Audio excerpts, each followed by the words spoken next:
You came back, and I'm glad you did, because I have another Bible question for you. I found one in John chapter 8, verse 46. Jesus asked, "If I am telling the truth, why don't you believe me?" Now, Jesus expressed his ministry as an itinerant teacher who eventually had a group of people following him to monitor his every word and find fault where they disagreed. He addressed many issues, and often Jesus had to assure his listeners he was telling the truth. What else could he say? But he had to assure them he was telling the truth because their spiritual condition was so subnormal that when he said something normal, they thought it was abnormal. What about you?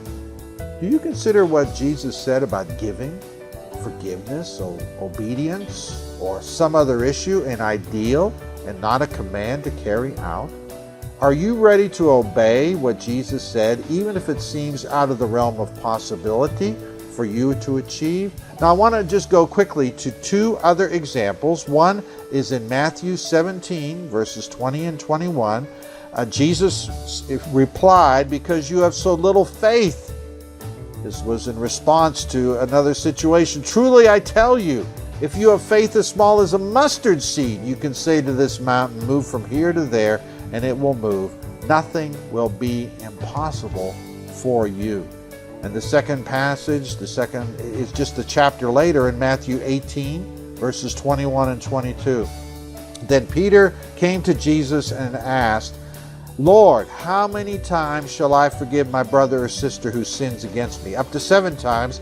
And Jesus answered, "I tell you, not 7 times, but 77 times. And I could just imagine Peter said, "What? What?" That's my point.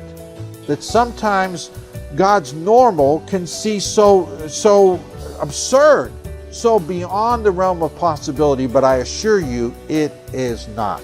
Read those two passages for yourself, or go back over the audio or video, and then determine to live a life of radical obedience to an abnormal message. That's it for today. Come on back tomorrow for another question.